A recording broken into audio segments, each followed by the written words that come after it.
2017 সাল ইয়ামানাশি এলাকা police officer Damu তার সহকারী রিংমুকে নিয়ে শহরের উপকণ্ঠের একটি পরিত্যক্ত বাড়িতে পৌঁছালেন। বলা হয় মাঝরাতে এই বাড়ি থেকে অদ্ভুত সব চিৎকার শোনা যায়। বাড়িটি গত 5-6 বছর ধরে পরিত্যক্ত অবস্থায় পড়ে আছে। বাড়ির মালিকের নাম হুইচওয়ান 13। বাড়ির মেন হলে একটি অয়েলের পেইন্টিং ঝোলানো ছিল, যেটার নাম ক্রোনাস ডিভোরিং হিজ চাইল্ড। ছবিটা দেখতে খুবই ভয়ঙ্কর। তদন্তের এক পর্যায়ে রিংমু খেয়াল করল যে বাড়ির নিচে একটি বেসমেন্ট বা ভূগর্ভস্থ ঘর আছে। দরজাটা একটা লোহার চেন দিয়ে আটকানো ছিল, যেটা মরিচা পড়ে একেবারে জরাজীর্ণ হয়ে গেছে। দামু হালকা একটু টান দিতেই চেনটা ভেঙে গেল। দুজনে কাঁধে কাঁধ মিলিয়ে নিচে নামলেন।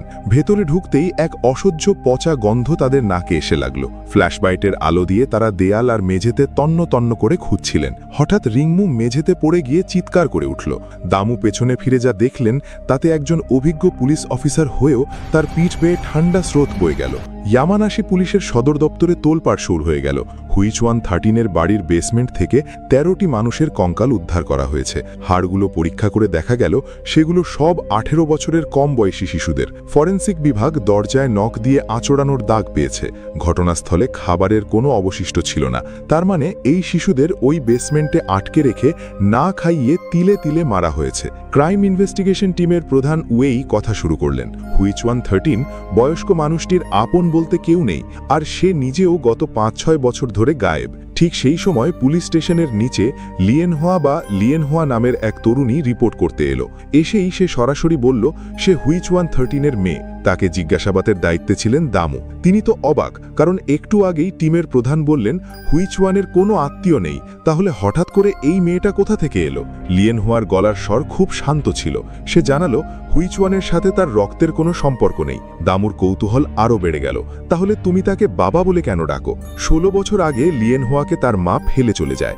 ঘরে যা খাবার ছিল সব শেষ হয়ে যাওয়ার পর সে বাধ্য হয়ে কাগজ খাওয়া শুরু করে। বাইরে তখন তুষারপাত হচ্ছে। ছোট্ট লিয়েনহোয়া এতটাই ক্ষুধার্ত ছিল যে সে আকাশের দিকে মুখ করে বরফকুচি খাচ্ছিল বাঁচার জন্য। তখন এক লোক তার সামনে এসে একটা চকলেট বক্স বাড়িয়ে দিল। লিয়েনহোয়া একটু দ্বিধা করলেও শেষ পর্যন্ত চকলেটগুলো নিয়ে পাগলের মতো খাওয়া শুরু করল। লোকটার মুখের অর্ধেকটা জুড়ে ছিল একটা বড় জন্মদাগ, কিন্তু তার গলার স্বর ছিল খুবই নরম। সে লিয়েনহোয়াকে জিজ্ঞেস করল সে তার সাথে যাবে কিনা। লিয়েনহোয়া একটু চিন্তা করে রাজি হয়ে গেল। দুজনে একটি সুপারমার্কেটে গেল। লোকটা দোকানের কর্মচারীর অলক্ষ্যে একটা চকলেটের বাক্স চুরি করল এবং লিয়েনহোয়াকেও বলল একইভাবে চুরি করতে। লিয়েনহোয়া ভয়ে ভয়ে বলল চুরি করা তো ঠিক না, কিন্তু লোকটি তাকে বোঝালো যদি সমাজের নিয়ম তোমাকে রক্ষা করতে না পারে তবে নিজের নিয়ম নিজেই তৈরি করে নিতে হয়। দামু অবাক হয়ে ভাবলেন একটা অচেনা লোক তোমাকে চুরি করতে শেখালো আর তুমি তাকে বাবা মেনে নিলে? লিয়েনহোয়া মাথা নেড়ে তা অস্বীকার করল। সে জানালো এরপর সে লোকটির সাথে বাড়িতে যায়। হুইচওয়ানের সেই বাড়িতে আরও অনেক শিশু ছিল। তাদের বেশিরভাগকেই তাদের বাবা মা হয় ফেলে দিয়েছিল, নয়তো নির্যাতন করত। 13 আঙ্কেল বা হুইচওয়ান তাদের বাবার মতোই দেখাশোনা করতেন।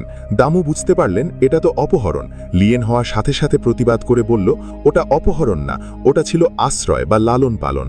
দামু জিজ্ঞেস করল সেই বাড়িতে মোট কতজন শিশু ছিল। লিয়েনহোয়া বলল তাকে নিয়ে মোট 19 জন। ওয়েই প্রধান কথা শুনে রীতিমতো আতঙ্কিত হয়ে পড়লেন। ইয়ামানাশি এলাকাটা খুব একটা বড় না, এর মধ্যে 19 জন শিশু গায়েব হয়ে গেল, অথচ কেউ টের পেল না। এটা কি আদৌ সম্ভব? টিম লিডার বললেন সম্ভবত সেই বাড়ির লোকেশনটা নির্জন হওয়ার কারণে এমনটা হয়েছে, কারণ আশেপাশে আর কোনো ঘরবাড়ি নেই। ওয়েই চিন্তা করে দেখলেন যদি বেসমেন্টের কঙ্কালগুলো হুইচওয়ানের পালিত শিশুদের হয় তাহলে 19 জনের মধ্যে 13 জন যদি মারা যায় তাহলে আরও 6 জন বেঁচে থাকার কথা। দামু ইন্টারোগেশন রুমের দরজা খুলে লিয়েনহোয়াকে জিজ্ঞেস করলেন বাকি 6 জন কোথায়। লিয়েনহোয়া জানালো সে জানে না, তবে একটা কথা সে নিশ্চিতভাবে বলতে পারে 13 আঙ্কেল কোনোভাবেই এই খুনের ঘটনার সাথে জড়িত না। এরপর লিয়েনহোয়া তার ব্যাগ থেকে একটা পারিবারিক ছবি বের করল। 6 বছর আগে হঠাৎ করেই 13 আঙ্কেল এই পরিবার ভেঙে দেওয়ার ঘোষণা দেন। এরপর সবাই যার যার মতো আলাদা হয়ে যায় এবং তাদের সাথে আর কখনো দেখা হয়নি। দামু ছবিটা হাতে নিয়ে এক নজর দেখেই তার চেহারা ফ্যাকাশে হয়ে গেল। সে ছবির দিকে আঙুল তুলে জিজ্ঞেস করল এই ছেলেটি কে? লিয়েনহোয়া মাথা কাঁধ করে তাকিয়ে বলল ছবিতে থাকা এই শিশুটির নাম লাং বেন ক্যাং ইউ। দামু সেখানেই থমকে গেল, কারণ ক্যাং ইউ হলো তার বহু বছর ধরে বিচ্ছিন্ন হয়ে যাওয়া নিজের ছোট ভাই। এত বছর কেটে গেছে, কিন্তু ওয়েই কখনো জানতেন না যে দামুর একটা ভাইও আছে। দামু নিজেকে সামলে নিলেন। ক্যাং ইউ তার বাবার দ্বিতীয় পক্ষের ঘরের সন্তান। বাবার মৃত্যুর দিন অর্থাৎ 10 বছর আগে দামু শেষবারের মতো ভাইয়ের সাথে দেখা করেছিলেন। দামু কিছুতেই বুঝতে পারছিলেন না ক্যাং ইউ কেন হুইচওয়ানের বাড়িতে থাকবে, তার তো নিজের মা থাকার কথা। এমন সময় লিয়েন হোয়ার গলার স্বর ভেসে এলো। সে দামুকে জিজ্ঞেস করল, আপনি তদন্তে যাচ্ছেন না কেন? দামু কোনো উত্তর দিলেন না। তিনি তার গাড়িতে গিয়ে বসলেন। লিয়েন হুয়া এসে সামনের সিটে বসে পড়ল। সে আন্দাজ করল দামু ক্যাং ইউকে খুঁজছে। লিয়েন হুয়া অনেক বছর ক্যাং ইউর সাথে দেখা করেনি, তাই সেও তার সাথে দেখা করতে চায়। গত 10 বছর ধরে দামু তার ভাইয়ের মুখোমুখি হওয়ার সাহস পায়নি। সে তবুও শেষ চেষ্টা হিসেবে ক্যাং ইউর মায়ের বাড়িতে গেল, কিন্তু অনেকক্ষণ নক করার পরও কেউ দরজা খুলল না। যাওয়ার সময় লিয়েন হুয়া ক্যাং ইউর বাড়ির কিছু চিঠি খুঁজে পেল, যার মধ্যে একটা ছিল ওল্ড এজ হোমের বা বৃদ্ধাশ্রমের কাগজপত্র। সম্ভবত ক্যাং ইউর মা যেখানে কাজ করতেন সেখান থেকেই চিঠিটা এসেছে। চিঠির ঠিকানা ধরে দুজনে ক্যাং ইউর মায়ের কাছে পৌঁছলেন, কিন্তু সে মহিলা তাদের দেখেই দৌড়ে পালানোর চেষ্টা করল। লিয়েন হুয়া রাস্তা থেকে একটা সাইকেল ধার করে দ্রুত ক্যাং ইউর মায়ের পিছু নিল। দামু এগিয়ে গিয়ে জিজ্ঞেস করলেন তার ভাই ক্যাং ইউ কি এখনও বেঁচে আছে। ক্যাং ইউ বেঁচে ছিল। সে বহু বছর পর লিয়েন হুয়াকে দেখে কোনো কুশল বিনিময় করল না, উল্টো তার চোখে ছিল ঘৃণা। যখন সে শুনল তার সৎ বড় ভাই খুনের ঘটনা নিয়ে জিজ্ঞেস করছে, ক্যাং ইউ রেগে গিয়ে দামুর কলার চেপে ধরল। সে বলল যে ভাই তাকে ফেলে পালিয়ে গিয়েছিল সে যেন এখন এসে বড় ভাইয়ের ভান না করে। এ কথা বলেই সে দামু আর লিয়েন হুয়াকে ফেলে দিয়ে তার মায়ের সাথে চলে গেল। পরের দিন হুইচওয়ানের বাড়ির ফরেন্সিক রিপোর্ট আসলো। জানা গেল 13 জন শিশু একই সময়ে মারা যায়নি। প্রথম ভুক্তভোগী মারা যায় 2012 সালে, আর সর্বশেষ জন মারা যায় 2014 সালে। হুইচওয়ানের বাড়ির জীবনযাত্রার ধরন মিলিয়ে দেখার পর এটা বোঝা গেল যে 13টি শিশু মারা গিয়েছিল তাদের প্রত্যেকেই কোনো না কোনো সময় হুইচওয়ান 13-এর ওই বাড়িতে থেকেছে। অন্যভাবে বলতে গেলে 2011 সালে হুইচওয়ান 13 যখন তার পরিবার ভেঙে দিল, তারপর থেকেই কেউ একজন পরিকল্পিতভাবে এই শিশুদের খুঁজে বের করে আবার ওই পরিত্যক্ত বাড়িতে নিয়ে আসছিল এবং বেসমেন্টে আটকে রেখে তাদের না খাইয়ে মেরে ফেলছিল। যেহেতু হুইচওয়ান 13-এর কোনো খোঁজ ছিল না, তাই স্পেশাল ইনভেস্টিগেশন টিম লিয়েন হুয়ার দেওয়া ছবির সূত্র ধরে বাকি 6 জনকে জিজ্ঞাসাবাদের জন্য ডেকে পাঠালো। তারা হলো লিয়েন হুয়া, ক্যাং ইউ, জিয়াওপাং, মা ইয়ে, ইয়ানজিং আর সর্বশেষ জন শিনদাই জিয়ানলিউ, যার কোনো খোঁজ পাওয়া যায়নি। অদ্ভুত ব্যাপার হলো এই 5 জনের দেওয়া জবানবন্দি হুবহু একই রকম ছিল। আমার তো মনে হয় তারা নিশ্চয়ই অনেক কিছু জানে। রিংমু তাদের জবানবন্দি পড়ে দেখলেন যে কিছু একটা গণ্ডগোল আছে, কারণ হুইচওয়ানের প্রতি এই 5 জনের ভালোবাসা কোনো সন্তানের মতো নয়, বরং একজন ধর্মীয় গুরু বা কাল্ট লিডারের প্রতি ভক্তদের অন্ধ আনুগত্যের মতো। ঠিক সেই মুহূর্তে ইনভেস্টিগেশন টিমের ফোনে একটি কল এলো, আর ফোন করা ব্যক্তি নিজেকে হুইচওয়ান 13 বলে দাবি করল। সবাই যখন ভাবল এটা হয়তো কোনো ফাজলামি বা প্র্যাঙ্ক কল, তখন এক পুলিশ অফিসার শহরতলির নদীর পাড়ে ছুটে গেল। সেখানে কালো পোশাকে দাঁড়িয়ে থাকা হুইচওয়ান 13 ধীরে ধীরে ঘুরে দাঁড়ালেন। তার হাতের তালুতে থাকা ষড়ভুজাকৃতির কাটা দাগটা রোদের আলোয় পরিষ্কার বোঝা যাচ্ছিল। কেউ ঘুণাক্ষরেও ভাবেনি যে এই লোকটা নিজেই আত্মসমর্পণ করবে। আর তার চেয়েও বড় চমক ছিল এটা যে পুলিশ তাকে ধরার পর সে প্রথম কথাটাই বলল, আমিই তাকে মেরেছি। 2024 সাল, টোকিও। দামু একটা সিগারেট নিভিয়ে ফেললেন, কারণ তার সামনে থাকা সাংবাদিক এক নিখোঁজ তরুণীকে খুঁজছে। মেয়েটির হাতে একটি ষড়ভুজাকৃতি চিহ্ন ট্যাটু করা আছে, আর সাংবাদিকের ধারণা এই ঘটনার সাথে সেই হুইচওয়ান বাড়ি পুরনো মামলার সম্পর্ক আছে। দামুর প্রতিক্রিয়া ছিল খুব ঠান্ডা, কারণ তিনি এখন আর পুলিশে নেই। হুইচওয়ানের সেই মামলা অনেক বছর আগেই শেষ হয়েছে, খুনিও শাস্তি পেয়েছে। কিন্তু সাংবাদিক দাবি করল এই কেসটা আসলে কখনোই শেষ হয়নি। দামু সেটা জানতেন, কিন্তু এরপর যা ঘটল তা তার কল্পনার চেয়েও ভয়াবহ ছিল। 7 বছর আগে হুইচওয়ান স্বীকার করেছিল যে সে তার পালিত 13টি শিশুকে হত্যা করেছে, কিন্তু তার কোনো মোটিভ বা কারণ ছিল না। বন্ধুরা, এবার আপনারা একটা আন্দাজ লাগান তো, আপনাদের কি মনে হয় 13 আঙ্কেলই কি আসল খুনি? যদি মনে হয় তবে ইয়েস, আর না মনে হলে নো লিখে কমেন্টে জানান। এই খবরটা দ্রুতই নিউজে ছড়িয়ে পড়ল। লিয়েন হুয়া খবরটা দেখে অস্থির মনে বাড়ির দিকে ফিরছিল। তার মনে হলো কেউ যেন তাকে ফলো করছে, আর সিঁড়ি দিয়ে ওঠার সময় হঠাৎ কেউ তাকে ধাক্কা দিয়ে ফেলে দিল। 1 ঘন্টা পর দামু খবর পেয়ে হাসপাতালে পৌঁছালেন। ভাগ্য ভালো যে লিয়েন হুয়া শুধু সামান্য আঘাত পেয়েছে। সে আবার দামুকে বলল 13 আঙ্কেল আসল খুনি না, আর যে ব্যক্তি তাকে ধাক্কা দিয়েছে সেই হলো আসল অপরাধী। দামু জিজ্ঞেস করলেন এমন ধারণার পেছনে কোনো প্রমাণ আছে কি? লিয়েন হুয়া মনে করে যে 13টি শিশু মারা গিয়েছিল তাদের সবাইকে 13 আঙ্কেল লালন পালন করেছিলেন। এটাই ভুক্তভোগীদের মধ্যে একমাত্র মিল।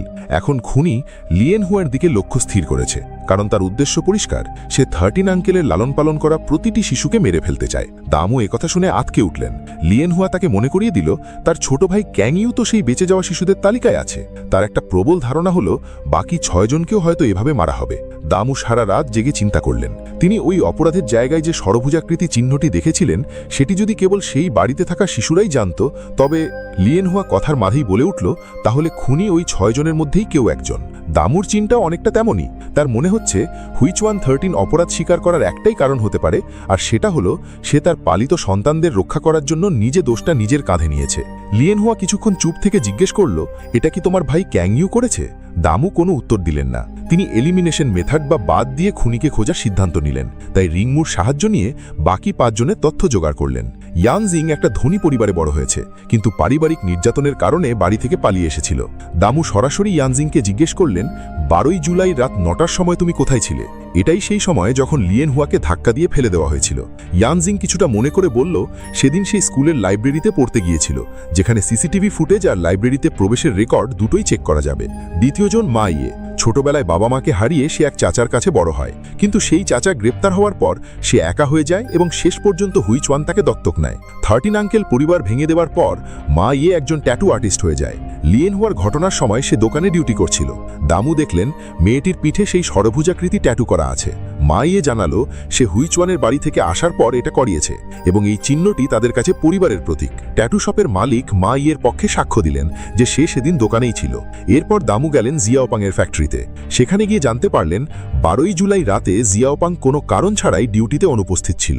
তার বসের সাথে কথা বলে জানা গেল রাতে 9টার সময় বসের সাথে দেখা করার কথা ছিল। তার মানে তারও অ্যালিবাই বা ওই সময় অন্য জায়গায় থাকার প্রমাণ আছে। কিন্তু জিয়াওপাংকে দেখতে খুবই অদ্ভুত লাগছিল, যেন আত্মা হারিয়ে ফেলা কোনো মানুষ। পুলিশ স্টেশনে উয়ে একটি জটিল কেস হাতে নিল। গত 5 বছর ধরে ইয়ামানাশি এলাকায় মাঝরাতে মরুষের ওপর হামলা হচ্ছে, যাদের সবার সাথে অদ্ভুত মিল আছে। উয়ে হাসপাতালে ভুক্তভোগীর সাথে দেখা করতে গেলেন। এবারের শিকার একজন অফিস কর্মী, যার কোনো জুয়া বা ঋণের ঝামেলা নেই, খুব ভদ্র স্বভাবের মানুষ, কারোর সাথে শত্রুতা হওয়ার কথা নয়। তাহলে তাকে কে আক্রমণ করল? উয়ে যখন হাসপাতাল থেকে বেরিয়ে আসছেন, তার সহকর্মী জানালেন ভুক্তভোগীর একটি ছেলে আছে। ছেলেটিকে দেখতে খুব কিউট। উয়ে পকেট থেকে একটা চকলেট বের করে তাকে দিলেন, কিন্তু ছেলেটি শরীর কুঁকড়ে হাত দিয়ে পেটে চাপ দিয়ে ধরল। উয়ে তার অনুমতি নিয়ে কাপড় সরাতেই নিকলেন পেটের ভেতরটা নীলচে হয়ে আছে। এটা কি স্কুল বুলিং না পারিবারিক সহিংসতা?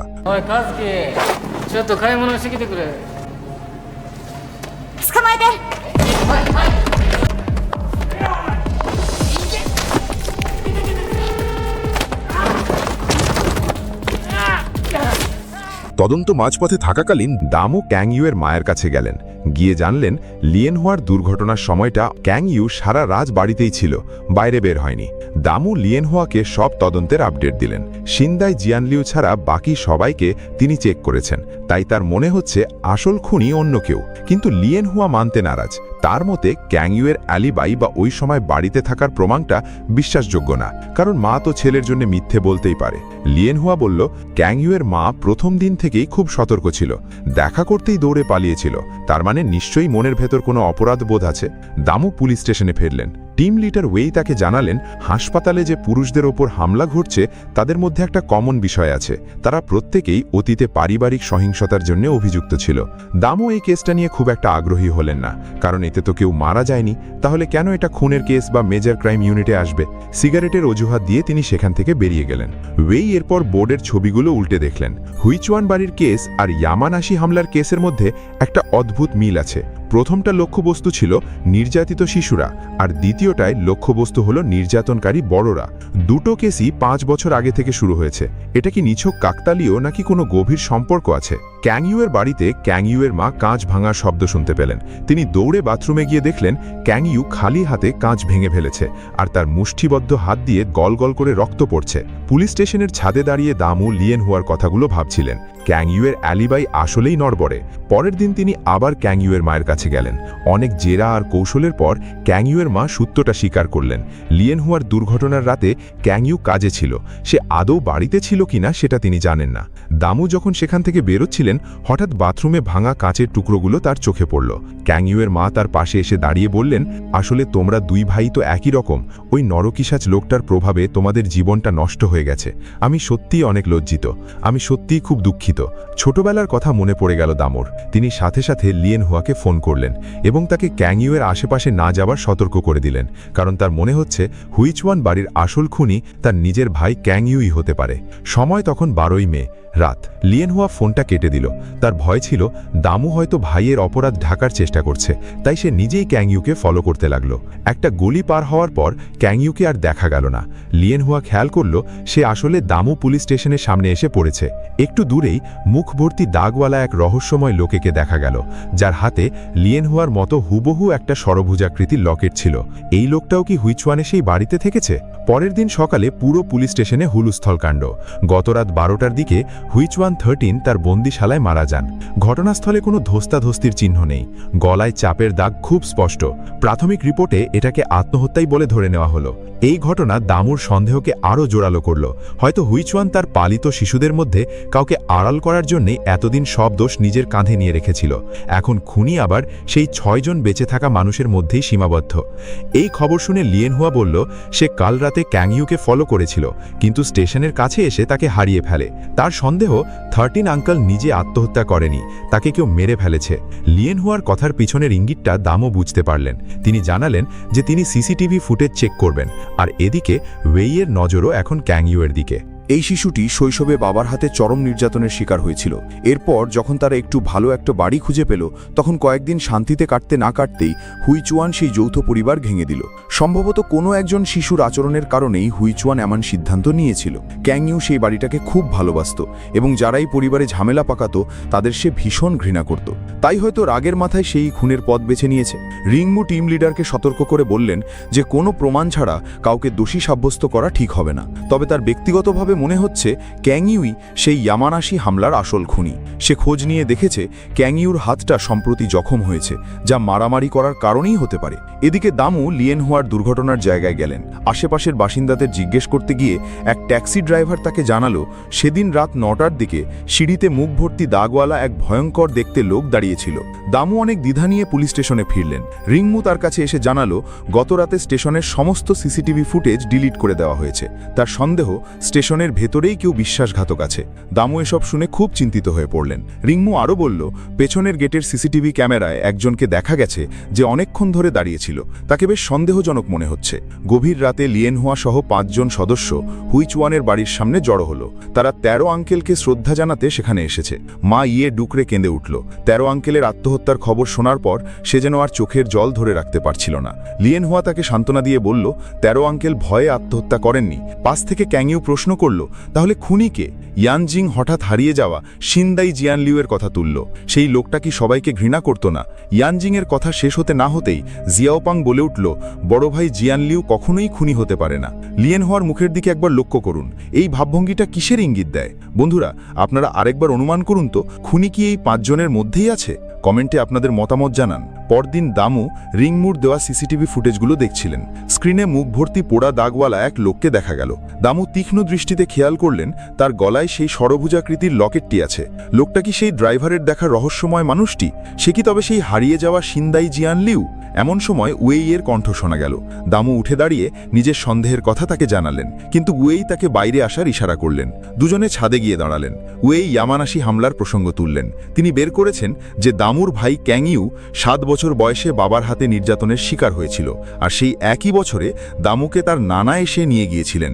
একথা শুনতেই দামু অবচেতন মনে নিজের হাত দুটি বুকের সামনে আড়াআড়ি করে রাখলেন। সাইকোলজির ভাষায় বুকের সামনে হাত রাখা মানে অবচেতন মনে নিজেকে আড়াল করার চেষ্টা। ওয়েই একটি ভিডিও ফুটেজ দেখালেন যেখানে দেখা যাচ্ছে হামলাকারী ঠিক একই ভঙ্গিতে দাঁড়িয়ে আছে। তিনি ইয়ামানাশি হামলার সব ভুক্তভোগীদের সাথে কথা বলে জেনেছেন খুনি আক্রমণের পর প্রার্থনার মতো ভঙ্গি করে। ওয়েই সেই দিন হাসপাতালে দেখা হওয়া ছোট ছেলেটার কথা মনে করিয়ে দিলেন। সেই সময় দামু ভীষণ রেগে গিয়েছিল এবং নিজেকে ধরে রাখতে পারেনি। ওয়েই বললেন তিনি দামুর পরিস্থিতি বুঝতে পারছেন, তাই তিনি কাউকে কিচ্ছু বলবেন না, তবে আশা করছেন দামু নিজেই গিয়ে যেন পুলিশের কাছে ধরা দেয়। সেই গভীর রাতে ঝুম বৃষ্টির মধ্যে দামু বাড়িতে ফিরলেন।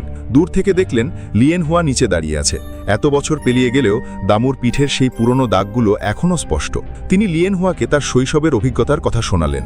মার খাওয়ার ভয়ে তিনি এমন এমন দক্ষ হয়ে উঠেছিলেন যে শুধু পায়ের শব্দ আর দরজা খোলার আওয়াজ শুনেই বুঝতে পারতেন বাবার মেজাজ কেমন এবং সেদিন তিনি মার খাবেন কিনা। দিনের পর দিন এই ভয় থেকে তিনি প্রার্থনার অভ্যাস গড়ে তুলেছিলেন, যেন ঈশ্বর তাকে দুর্ভাগ্য থেকে বাঁচান। 12 বছর বয়সে ঈশ্বর যেন সত্যিই মুখ তুলে চাইলেন। তার নানা তার পিঠের ক্ষত দেখে তাকে বাড়ি থেকে উদ্ধার করে নিয়ে গেলেন। এরপর থেকে ক্যাংইউ নির্যাতনের নতুন লক্ষ্যবস্তু হয়ে উঠল। বড় হওয়ার সাথে সাথে ক্যাংইউ খেয়াল করল তার মধ্যে বাবার সেই হিংস্র জিন চলে এসেছে। পুলিশ অফিসার হিসেবে তার প্রথম কেস ছিল পারিবারিক নির্যাতনের। খুনিকে সামান্য জরিমানার শাস্তা দেখে সে সিদ্ধান্ত নিল সে নিজেই আইনের বদলে নিজের হাতে বিচার করবে। দামু নিজেকে ঘৃণা করতেন, আর শুধু তিনিই নন, ক্যাংইও একই পথ বেছে নিয়েছিল। তারা দুই ভাই ভেতর থেকে ভেঙে গিয়েছিল। লিয়েনহুয়া আলতো করে দামুর হাত ধরল। তারও একই অভিজ্ঞতা ছিল। সে যখন শুনল যে মা তাকে নির্যাতন করত, সে মারা গেছে, সে মনে মনে ভাবল খুব ভালো হয়েছে, শেষ পর্যন্ত সে মরেছে। কিন্তু গভীরভাবে ভাবলে কি এটা কোনো স্বাভাবিক ছেলের চিন্তা হতে পারে? তারা সবাই আসলে ভেতর থেকে নষ্ট হয়ে গিয়েছিল। যদিও লিয়েনহুয়া আগে ক্যাংইউকে সন্দেহ করত, কিন্তু কাল রাতে যখন তারা 13 আঙ্কেলকে শ্রদ্ধা জানাতে গিয়েছিল, তখন সে দেখল ক্যাংইউ সবার প্রিয় সেই চকলেটগুলো বের করেছে, মোট 19 বক্স, যাতে সবাই একটা করে পায় আর কোনো মারামারি না হয়। সেই মুহূর্তে তার মনে হলো ক্যাংইউ এখনও সেই আগের দয়ালু মানুষটাই আছে। তারা সবাই শৈশবের ক্ষতগুলো সারানোর চেষ্টা করছে। সে বিশ্বাস করে ক্যাংইউ তাই করছে। দামু হয়তো গিয়ে ক্যাংইউকে আরও ভালোভাবে জানার চেষ্টা করতে পারে। লিয়েনহুয়ার কথাগুলো দামুর হৃদয়ে নাড়া দিল। সে চলে যাওয়ার পর দামু ক্যাংইউর বাড়িতে গেলেন। ঠিক সেই সময় দেখল ভাই বাড়ি থেকে বেরোচ্ছে। ক্যাংইউ একটি পারিবারিক নির্যাতন বিরোধী সহায়তা কেন্দ্রে যাচ্ছে, যেখানে সে অচেনা মানুষদের কাছে নিজের অতীত খুলে বলছে। দামু সেখানকার প্রধানের কাছে জানতে পারলেন লিয়েনহুয়ার দুর্ঘটনার রাতে ক্যাংইউ এখানেই ছিল। তার জোরালো অ্যালিবাই বা ওই সময় বাইরে থাকার প্রমাণ আছে। সভা শেষে দামু বহু বছর আগে ভাইকে ছেড়ে চলে যাওয়ার জন্য ক্ষমা চাইলেন। ক্যাংইউর মনে পড়ে গেল সেই গ্রীষ্মের কথা, যখন তারা দুই ভাই নদীর পাড়ে খেলছিল আর সে একটা ফড়িং ধরেছিল। ফড়িংটা জালের সাথে আটকে গিয়ে দম বন্ধ হয়ে যাওয়ার উপক্রম হয়েছিল। দামু কাঁচি দিয়ে জালটা কেটে ফড়িংটাকে বাঁচিয়েছিল, কারণ জাল ছিনলে মেরামত করা যায়, কিন্তু জীবন চলে গেলে সব শেষ। ভাইয়ের সেই কথাটা মনে রেখেই সে কোনো মতে এত বছর বেঁচেছিল। পরদিন সকালে দামু উয়েইয়ের কাছে গিয়ে আরও কিছুটা সময় চাইলেন। তাকে হুইচওয়ান বাড়ির খুনিকে খুঁজে বের করতে হবে, নয়তো ক্যাংইউর জীবন বিপদে পড়তে পারে। এই কেস শেষ হলেই তিনি আত্মসমর্পণ করবেন। টিম লিডার দামুকে মনে করিয়ে দিলেন তিনি আগেই বলেছেন এই গোপন কথা তিনি কাউকে জানাবেন না। তাদের কথা বলার সময় হঠাৎ লিয়েনহুয়ার বাড়ির ডোরবেল বাজল। ইন্টারকমের স্ক্রিনে এক ভয়ঙ্কর মুখ ফুটে উঠল। 2024 সালে সাংবাদিক দামুকে জিজ্ঞেস করলেন, আপনার ভাই লংবেন ক্যাংইউ কেন মারা গেল, আর লিয়েনহুয়ার নামের লোকটি নিখোঁজ হলো কেন? এই প্রশ্ন দুটি দামুর হৃদয়ের গভীরতম স্থানে আঘাত করল। তার মনে পড়ে গেল লিয়েনহুয়ার নিতল দেহ এবং চোখের সামনে ভাইয়ের মৃত্যু দৃশ্য। 7 বছর পেরিয়ে গেছে, কিন্তু তিনি কখনোই সেই হুইচওয়ান বাড়ির কেসটি মাথা থেকে ঝেড়ে ফেলতে পারেননি। যদি তাকে পুনরায় সুযোগ দেওয়া হয়, তিনি নিজের জীবনের বিনিময়ও হলেও এই ঘটনার পুরো সত্য বের করে আনবেন। দামু সিসিটিভি ফুটেজের ছবিটি টেবিলের উপর রাখলেন। এই ব্যক্তিকে লিয়েনহুয়ার উপর হামলার রাতে সিঁড়িতে এবং হুইচওয়ানের মৃত্যুর রাতে পুলিশ স্টেশনে দেখা গিয়েছিল। তিনি কি তবে সেই হারিয়ে যাওয়া সিন্দাই জিয়ানলিউ? লিয়েনহুয়ার স্মৃতি ফিরে গেল হুইচওয়ানের বাড়িতে কাটানো দিনগুলোতে। সে মনে করতে পারল যে বড় ভাই জিয়ানলিউ বয়স বাড়ার সাথে সাথে বাইরের কিছু খারাপ বন্ধুদের সাথে মিশতে শুরু করেছিল। 13 আঙ্কেল খুব ভয় পেতেন যে জিয়ানলিউ হয়তো হুইচওয়ান বাড়ির গোপন তথ্য ফাঁস করে দেবে। তেমনটা হলে তাদের আর একসাথে থাকা হতো না। এই কথাটা দামুকে যেন নতুন করে জাগিয়ে তুলল। হুইচওয়ানের যদি নিজেরই কোনো সন্তান থাকে, তবে সে কেন অনাথ শিশুদের দত্তক নিয়ে তাদের বড় করল আর নিজের সন্তানের কোনো খোঁজ খবর নিল না? সেই সন্তান যদি বেঁচে থাকে, তবে সে নিশ্চিতভাবেই বাবাকে ঘৃণা করবে, যারা সেই দত্তক নেওয়া ভাই বোনদের সাথে থাকত। এটাই কি খুনের সবচেয়ে বড় মোটিভ নয়? কিন্তু দুঃখের বিষয়, লিয়েনহুয়া 13 আঙ্কেলের অতীত সম্পর্কে খুব কমই জানত। যদি হুইচওয়ানের অতীত জানা যেত, তবে হয়তো রহস্যের জট খোলা সম্ভব হতো। দামু টিম লিডার ওয়েইয়ের কাছে গিয়ে হুইচওয়ানের অতীত সম্পর্কে জানতে চাইলেন। ওয়েই আগেই তাকে নিয়ে তদন্ত করেছিলেন। সেই বুড়ো মানুষটি সারা জীবন বিয়েই করেননি। একমাত্র বেঁচে থাকা রক্তের সম্পর্কের আত্মীয় হল তার ভাই, তাই তিনি এবং রিংমু তার সাথে দেখা করেছিলেন। তিনি জানালেন হুইচওয়ান যখন 20 বছরের যুবক, তখন সে অনেক ঋণ করে রাতের আধারে গ্রাম ছেড়ে পালিয়ে গিয়েছিল এবং তারপর থেকে আর কোনো যোগাযোগ ছিল না। অদ্ভুত ব্যাপার হলো তারা যখন ডিএনএ টেস্ট করলেন দেখা গেল হুইচুয়ানের সাথে ওই তথাকথিত ভাইয়ের কোনো রক্তের সম্পর্কই নেই। দামো একথা শুনে স্তব্ধ হয়ে গেলেন। তার মানে এখনকার হুইচুয়ান 13 আসল ব্যক্তিটি নন, সে 20 বছর বয়সেই নিজের পরিচয় বদলে ফেলেছিল। গত 40 বছর ধরে এই পরিচয় লুকিয়ে রাখা মানুষটির আসল সত্য উদ্ধার করা প্রায় অসম্ভব। দামু তার ভাই ক্যাং ইউয়ের কাছে গিয়ে আবার হুইচুয়ানের অতীত নিয়ে জিজ্ঞেস করলেন। ক্যাং ইউও জানত না 13 আঙ্কেল আসলে কে, তবে তার একটি কবিতার কথা মনে পড়ল, ধূসর তুষার। কিন্তু তুষার তো সাদা হয়, ধূসর কেন? দামু ইন্টারনেটে সার্চ করে মুয়েই গ্রাম নামে একটি জায়গার রিপোর্ট পেলেন। সেখানে একটি কারখানার বর্জ্য পরিবেশ দূষণ করে, যার ফলে শীতকালে সেখানে ধূসর রঙের তুষারপাত হয়। দামু মুয়েই গ্রাম নিয়ে আরও খোঁজ করতে গিয়ে 50 বছর আগের একটি খবরের সন্ধান পেলেন। এক তরুণ তার বাবাকে রাতের আঁধারে ছুরি মেরে হত্যা করেছিল। হত্যাকারীর মুখে একটি বড় জন্মদাগ ছিল এবং বাম হাতে ছিল অদ্ভুত এক ক্ষতচিহ্ন। লিয়েনহুয়া সাথে সাথে 13 আঙ্কেলের হাতের সেই ষড়ভুজাকৃতি চিহ্নটির কথা মনে করল। তারা দুজনে গাড়ি নিয়ে মুয়েই গ্রামের উদ্দেশ্যে রওনা হলেন। গ্রামের এক বৃদ্ধ তাদের জানালেন হত্যাকারী ছেলেটির নাম ছিল জুয়েই চুন ছুয়াং। তার বাবা ছিল ওই এলাকার প্রভাবশালী ধনী ব্যক্তি। হয়তো ওই জন্মদাগের কারণেই বাবা তার ছেলেকে অশুভ মনে করতেন এবং সারা দিন তাকে অন্ধকার ঘরে বন্দী করে রাখতেন। একবার ছুয়াং পালিয়ে যাওয়ার সময় ধরাও পড়েছিল। ইনুয়ামা নামে একজন চিত্রশিল্পী এলেন। ছুয়াং তার আঁকা ছবিগুলো খুব পছন্দ করত। বিষয়টি ছুয়াংয়ের বাবা দেখে ফেললেন। কয়েকদিন পরই ইনুয়ামাকে খুনের অভিযোগে ফাঁসিয়ে দেওয়া হলো। গ্রামবাসীর তোপের মুখে অপবাদ সহ্য করতে না পেরে তিনি নদীতে ঝাঁপ দিয়ে আত্মহত্যা করলেন। এই ঘটনাটি ছুয়াংয়ের জীবনের শেষ সীমানা অতিক্রম করালো। সেই রাতেই সে তার বাবার গলা কেটে তাকে খুন করল এবং ইনুয়ামার আত্মহত্যার জায়গায় সেই ধূসর তুষার কবিতার লাইনটি খোদাই করে পাথর স্থাপন করল। সেদিন থেকেই সে তার হাতের পুরনো চিহ্ন বদলে ষড়ভুজাকৃতি চিহ্নটি ধারণ করল। এই মুয়েই গ্রামের সফর দামুর দৃষ্টিভঙ্গি বদলে দিল। তার মনে হলো হুইচুয়ানের মানসিক সমস্যা ছিল। যেমন হলের সেই পেন্টিংটি, কোনো সুস্থ মানুষ কি নিজের বাড়িতে এমন রক্তাক্ত ছবি টাঙিয়ে রাখে? লিয়েনহুয়া অবাক হয়ে জিজ্ঞেস করল, girl with a pearl earring ছবিটি তো ভয়ের কিছু নেই। কিন্তু দামু নিশ্চিতভাবে মনে করতে পারল ওখানে স্যাটার্ন ডিভোরিং হিজ চাইল্ড ছবিটি ঝোলানো ছিল। তারা দুজনে দ্রুত হুইচুয়ানের বাড়িতে পৌঁছলেন। লিয়েনহুয়া নিশ্চিত যে ছবিটা বদলানো হয়েছে। 13 আঙ্কেল বলেছিলেন আগের ছবিটা নকল হলেও তিনি সেটা খুব ভালোবাসতেন, কখনো সরাতেন না। দামু রিংমুকে ফোন করে ডাকলেন। ছেলেটি চিত্রকলার উপর বেশ পড়াশোনা করে। স্যাটার্ন ডিভোরিং হিজ চাইল্ড হল পৌরাণিক গল্পের একটি দৃশ্য যেখানে বাবা নিজের সন্তানকে খেয়ে ফেলছিল। দামুর মনে হলো এটা হয়তো কোনো ভবিষ্যৎবাণী যে হুইচুয়ান নিজের সন্তানকে খেয়ে ফেলছিল। তবে কি লিয়েনহুয়া মিথ্যে বলছে? 6 জন বেঁচে থাকা মানুষের মধ্যে 5 জনের জবানবন্দি হুবহু এক। তাহলে কি হুইচুয়ান এমন কিছু করেছিল যা তারা মুখ ফুটে বলতে পারছে না? তারা কি সবাই মিলে খুনি? কিন্তু হুইচুয়ান নিজে কেন আত্মসমর্পণ করলেন এবং কেন জেলের ভেতর তাকে মারা হতে হলো? রিংমুর কথায় দামুর চিন্তায় ছেদ পড়ল। সে কাল জিয়ান লিউয়ের মায়ের সাথে দেখা করতে গিয়েছিল। জানতে পারল জিয়ান লিউ প্রতি বছর মাকে হলুদ কার্নেশন ফুল পাঠায়, এমনকি এবছরও পাঠিয়েছে। তার মানে জিয়ান লিউ মোটেও হারিয়ে যায়নি। সে নিজের পরিচয় বদলে ফেলেছে এবং কোনো কারণে চায় না কেউ তাকে খুঁজে বের করুক। ওপরের তলায় শব্দ শুনে দামুর নজর গেল। তিনি ওপরে গিয়ে দেখলেন বারান্দার দরজা খোলা। মনে হচ্ছে কিছুক্ষণ আগেই কেউ এখানে ছিল। রিংমু হঠাৎ আকান্ধ শিকার হলো, কিন্তু লিয়েনহুয়ার সতর্ক বার্তায় সে আঘাত থেকে বাঁচল। তারা দুজনে দৌড়াতে শুরু করল। লিয়েনহুয়া পড়ে গিয়ে আঘাত পেল। রিংমু তাকে বাঁচাতে ফিরে আসতেই পেছন থেকে কেউ তাকে আঘাত করে অচেতন করে দিল।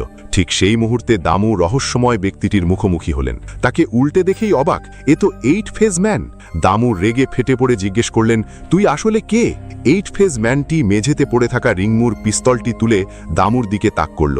গুলি করার ঠিক আগ মুহূর্তে লিয়েনহুয়া ফিরে এসে তার কাছে থাকা ফ্লেম থ্রোয়ার বা অগ্নিযন্ত্র দিয়ে আগুন ছুড়ল। 8 ফেজ ম্যান এলোপাথারি গুলি করে পালিয়ে গেল। লিয়েনহুয়া মাটিতে পড়ে গেল। তার পেটে একটি গুলি লেগেছে, রক্তে তার কাপড় ভিজে লাল হয়ে যাচ্ছে। দামু অসহায়ভাবে দেখছিলেন তার কোলেই লিয়েনহুয়া সংজ্ঞাহীন হয়ে পড়ছে। কয়েকদিন পর লিয়েনহুয়া এখনও জ্ঞান ফেরেনি। তবে সুখবর হলো এই পুলিশ অফিসারদের ওপর হামলা আর হুইচুয়ান মৃত্যুর রাতে সিসিটিভি ফুটেজ ডিলিট হওয়ার পর পুলিশ নতুন করে হুইচুয়ান বাড়ির মামলার তদন্ত শুরু করেছে। দামু স্পেশাল ইনভেস্টিগেশন টিমে সুযোগ পেলেন, তবে টিম লিডার তাকে সতর্ক করে দিলেন লিয়েনহুয়া দুবার আকামধ শিকার হলেও তার বিরুদ্ধে হুইচুয়ান এবং সেই শিশুদের হত্যার সন্দেহ যথেষ্ট কারণ আছে। নারীর স্বাভাবিক প্রবৃত্তি তাকে বলছে লিয়েনহুয়া যতটা সরল মনে হয় ততটা নয়। একটু ভেবে দেখুন তো, যে মানুষটা এখন আমাদের গল্প শোনাচ্ছে সে কেন নিজের নাম লিয়েনহুয়া রেখেছে? সে কি সবসময় সাদা পোশাক পরে বলে? সাদা পদ্ম বা লিয়েনহুয়া কিসের প্রতীক? এই কথাগুলো দামুর হাড় হিম করে দিল। তিনি ঠান্ডা মাথায় চিন্তা করে দেখলেন লিয়েনহুয়া যখন থেকে আমাদের জীবনে এসেছে তখন থেকেই তিনি তার হাতের পুতুল হয়ে আছেন। খুনি সম্পর্কে সমস্ত অনুমানই লিয়েনহুয়া দেওয়া সূত্র থেকে এসেছে, অথচ তদন্তকারী অফিসার তো তিনি নিজেই। 2024 সালে সাংবাদিক মা ইয়ের কাছে গিয়ে হাতের ষড়ভুজাকৃতি ট্যাটুওয়ালা মেয়েটির কথা জিজ্ঞেস করলেন। মা ইয়ে ছবিটা দেখে এক নজর দেখেই বললেন এই ট্যাটু তার আঁকা নয়।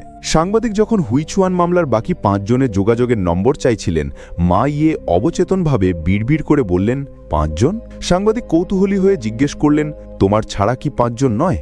মা ইয়ে কোনো উত্তর দিলেন না। তিনি সেই 7 বছর আগের সবচেয়ে খারাপ পরিণতিটার কথা ভেবেছিলেন, কিন্তু ফলাফলটা যে এতটা করুণ হবে তা তিনি কল্পনাও করেননি। এই 7 বছরে তিনি একটা রাতও শান্তিতে ঘুমাতে পারেননি। যদি আবার নতুন করে সুযোগ পেতেন তবে তিনি নিশ্চিতভাবে পুলিশের কাছে গিয়ে হুইচুয়ান বাড়ির সব গোপন সত্য ফাঁস করে দিতেন। 2017 সালের 1 সপ্তাহ পার হয়েছে। লিয়েনহুয়া হাসপাতাল থেকে ছাড়া পেল। তার উপর গুলি চলার খবরটি সংবাদ মাধ্যমে আসার পর 8 মুখের মানুষটি পুরোপুরি দিশেহারা হয়ে পড়ল। সে চিৎকার করতে করতে বেসমেন্টের সব জিনিসপত্র ভাঙচুর শুরু করল। এদিকে Damu Saturn devouring his child বা পুত্রভোজী শনি চিত্রকর্মটি নিয়ে তদন্ত শুরু করলেন। লিয়েনহুয়া সন্দেহভাজন হলেও তার কথাগুলো মিথ্যে ছিল না। কার এত শখ যে শহরের উপকণ্ঠের পরিত্যক্ত বাড়িতে গিয়ে ছবি আঁকবে? এই কাজটা রিংমুর করার কথা ছিল, কারণ ছেলেটি চিত্রকর্মের বিষয়ে বেশ ভালো জানে। কিন্তু হামলার পর সে দীর্ঘ ছুটি নিয়েছে। সম্ভবত সে বেশ ভয় পেয়েছে এবং সুস্থ হতে তার সময় লাগবে। দামু তো এই সবচেয়ে ধীর গতির পদ্ধতিই বেছে নিলেন। এক গ্যালারি থেকে অন্য গ্যালারিতে ঘুরে জিজ্ঞেস করা। এক গ্যালারির মালিক জানালেন girl with a pearl earring ছবিটি নিয়েও এক অদ্ভুত গল্প আছে। একই রকম দেখতে আরেকটি ছবি আছে যেখানে দেখা যায় এক নারী তার বাবার অত্যাচারে অতিষ্ঠ হয়ে অন্যদের সাথে মিলে বাবাকে খুন করেছে।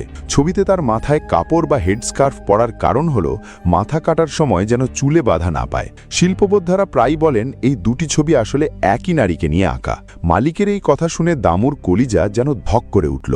মেয়েটি যদি তার বাবার খুনি হয় তবে লিয়েনহুয়া কি হুইচুয়ানের প্রকৃত খুনি? এদিকে লিয়েনহুয়া হুইচুয়ানের চিতাভস্য চুরি করে এনেছে। সে এবং মা ইয়ে সহ অন্যরা মিলে হুইচুয়ানের বাড়ির আঙিনায় খুব সাবধানে সেই ছাইগুলো মাটির সাথে মিশিয়ে দিল। হুইচুয়ান বেঁচে থাকতে তাদের বলেছিল সে মারা গেলে যেন কোনো সমাধি তৈরি করা না হয়, শুধু ছাইগুলো যেন বাড়ির আঙিনায় ছড়িয়ে দেওয়া হয়। সকাল থেকে কাজ করে তারা সবাই মিলে বাবার শেষ ইচ্ছা পূরণ করল। যাওয়ার সময় লিয়েনহুয়া ঘাসের ওপর একটা রোডোডেনড্রন ফুল দেখতে পেল। নকল ফুলটি 6 পাপড়ির, কিন্তু রোডোডেনড্রন ফুল তো 5 পাপড়ির হওয়ার কথা। মা ইয়ে সামনে থেকে ফিরে এসে জিজ্ঞেস করলেন কি হয়েছে। লিয়েনহুয়া বলল সে একা থাকতে চায়। মা ইয়েরা চলে যাওয়ার পর লিয়েনহুয়া ওই আঙিনায় মোট 6টি ফুল খুঁজে পেল, যেগুলো সাজানো ছিল ঠিক একটি ষড়ভুজাকৃতির চিহ্নের মতো। সেই চিহ্নটির ঠিক মাঝখানে খুঁড়তেই সে একটি পুরনো কাঠের বাক্স পেল, যার ভেতর ছিল লিয়েনহুয়ান ব্যক্তিগত ডায়েরি। সে রাতে দামু যখন পুলিশ স্টেশনে ফিরলেন তার সহকর্মী একটি পার্সেল দিল। ভেতরে সেই ডায়েরিটি ছিল। দামু ডায়েরি খুললেন এবং প্রবেশ করলেন হুইচুয়ান কার্টিনের জীবন কাহিনীতে। 1992 সালের 19 মে কিশোর সংশোধনাগার থেকে বের হবার 17তম দিন। মনে হচ্ছে পৃথিবী জুড়ে আমি একজন একাকী আত্মা, কারো সাথে কোনো সম্পর্ক নেই, শুধু বেঁচে আছি। 20 মে শিনিউকি নামের এক নারীর সাথে দেখা হলো। সে রাস্তার পাশে দিশেহারা হয়ে দাঁড়িয়েছিল। মনে হচ্ছে তার সাইকেল নষ্ট হয়ে গেছে। জানি না কেন আমার তাকে সাহায্য করতে ইচ্ছে হলো। 21 মে শিনিউকি আবার আমার দরজায় হাজির হলো। একটি খাম দিয়ে কিছু টাকা দিতে চাইল। আমি নিলাম না। সে হঠাৎ আমার হাত ধরে এবং আমার হাতের সেই ষড়ভুজাকৃতি পুরনো ক্ষতটা দেখে ফেলে। 29 অক্টোবর শিনিউকি গর্ভবতী হয়েছে। আমি খুব খুশি, কিন্তু সে আমাকে জানালো এই সন্তান আলোর মুখ দেখতে পারবে না। সে তার স্বামীর পারিবারিক নির্যাতন সহ্য না করে পালিয়ে এসেছে। 1993 সালের 1 জুন শিনিউকি তার স্বামীকে ডিভোর্সের প্রস্তাব দিয়েছে, কিন্তু সে রাজি হয়নি। আমরা সিদ্ধান্ত নিলাম বাচ্চার নাম নথিভুক্ত করব না, খুব ভালো করে ওকে বড় করব। 6 জুন আমার ছেলে হয়েছে, ওর মুখে আমার মতো সেই ভয়ঙ্কর জন্মদাগটা নেই। দামু যখন ডায়েরি পড়ছেন তখন গ্যালারির মালিক টিম লিডার ওয়েইকে জানালেন যে স্যাটার্ন ডিভোরিং হিজ চাইল্ড ছবিটি তার গ্যালারি থেকেই বিক্রি হয়েছিল। ওয়েই তৎক্ষণাৎ মোস্ট ওয়ান্টেড তালিকার ছবি বের করলেন এবং জিজ্ঞেস করলেন ছবিতে থাকা ব্যক্তিটি কি এটি কিনেছিল। গ্যালারির মালিক তা অস্বীকার করলেন। ওয়েইয়ের বুক ধক করে উঠল। তিনি অবশিষ্ট 4 জনের ছবি বের করলেন। মালিক একবার চোখ বুলিয়ে বললেন, না, এরাও নয়। ওয়েইয়ের আশা প্রায় শেষ। ঠিক তখন মালিক অবশিষ্ট ছবিগুলো থেকে 2-3টি উল্টে হঠাৎ চিৎকার করে উঠলেন, এই লোকটাই ছবিটা কিনেছিল। কিন্তু সেই লোকটাকে, হুইচওয়ানের প্রকৃত ছেলেকে, সে কি হুইচওয়ান বাড়ির খুনি? সেই ব্যক্তিটি কি হারিয়ে যাওয়া সিন্দাই জিনলিউ? মা ইয়ে কেন পুলিশের কাছে ধরা দিতে চাইলেন? আর পরে কি ঘটল? আগামী পর্বে আমরা সরাসরি 2024 সালে চলে যাব। 7 বছর পর হুইচওয়ান ঘটনার নতুন শিকার বেরিয়ে এসেছে। এই ঘটনার পেছনে লুকিয়ে থাকা ভয়াবহ সত্যটি কি? 3 দিনের মধ্যেই আমি শেষ পর্ব নিয়ে আসব। সাবস্ক্রাইব করে সাথেই থাকুন যাতে পরের আপডেট মিস না করেন। দেখা হবে পরের পর্বে।